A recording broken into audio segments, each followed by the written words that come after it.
Welcome to the Retro Graveyard, the show where each week we take a different piece of old, discontinued video game hardware back from the grave to give it a retrospective. And this week, we're talking about the click wheel iPod. It plays games.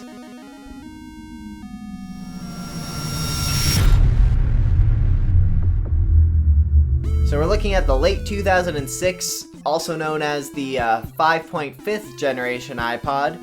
And besides arguably being the best music player on the market at the time, it had a few other tricks up its sleeve.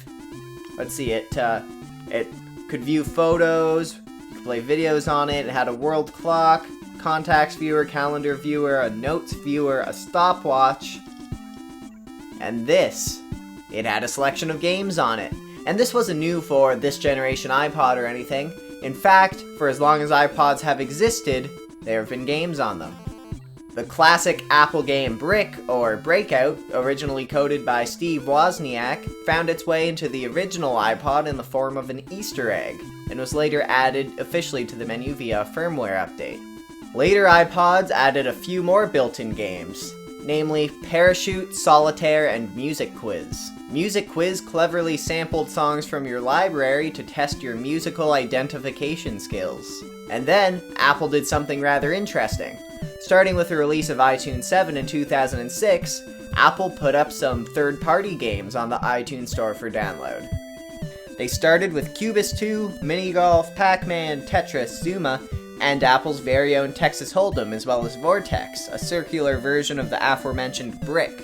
The games came in the form of .ipg files, which were actually just zips in disguise. They were really easy to decompress, and you could see all the media files and executable files inside, which seemed like it was leading to the possibility of people being able to make homebrew games for it, but that never really happened.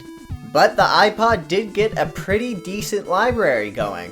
Sega joined the party with Sonic the Hedgehog eventually, which was actually pretty impressive. It was like the full-blown Genesis version.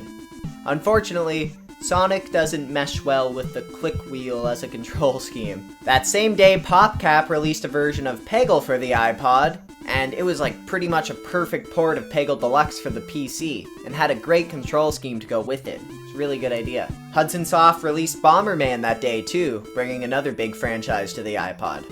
These more serious releases solidified the iPod's place in the gaming market well enough that gaming sites even started reviewing these games, believe it or not. The games all run pretty well on this thing for what it is. I'd say they're comparable to the graphical quality of Game Boy Advance games about, and they all had decent load times and a consistent frame rate. I'd say the iPod's biggest weakness as a gaming platform was probably the click wheel. Don't get me wrong, I really like the click wheel, I think it's a good human interface in general, but it definitely was not designed with gaming in mind. For games that normally use a D-pad or joystick, you have to tap on the click wheel in the direction you want to go, instead of actually pressing on the buttons. So there's no tactile feedback, kinda sucks. The reason for this is they need to reserve the menu button for going back, like going to the pause menu or getting back to the main iPod menu. This is actually kind of convenient in a way, because when you need to get out of a game to change your song or you want to do something else, all you have to do is mash menu and the games consistently just bring you back. And as far as I can tell, the games do a pretty good job of saving your progress from session to session. One annoyance though is that every game also consistently brings up a keyboard on startup. You have to type in your name, which is kind of annoying. Two things that the click wheel isn't good at: gaming and typing. There were about 50 downloadable games released for the iPod in the iTunes Store for about $5 each normally, which was actually a bargain at the time, to be honest, in the pre-App Store days anyway. Interestingly, these games weren't just compatible with the 5th gen iPod, they were also compatible with the 3rd, 4th, and 5th gen Nanos, as well as the iPod Classic. But if you already bought the game for this device and wanted to play it on one of those newer devices, you had to re-buy the same game for some reason. Apple wouldn't let you sync the game. You had to pay again for the same game. What the hell, Apple?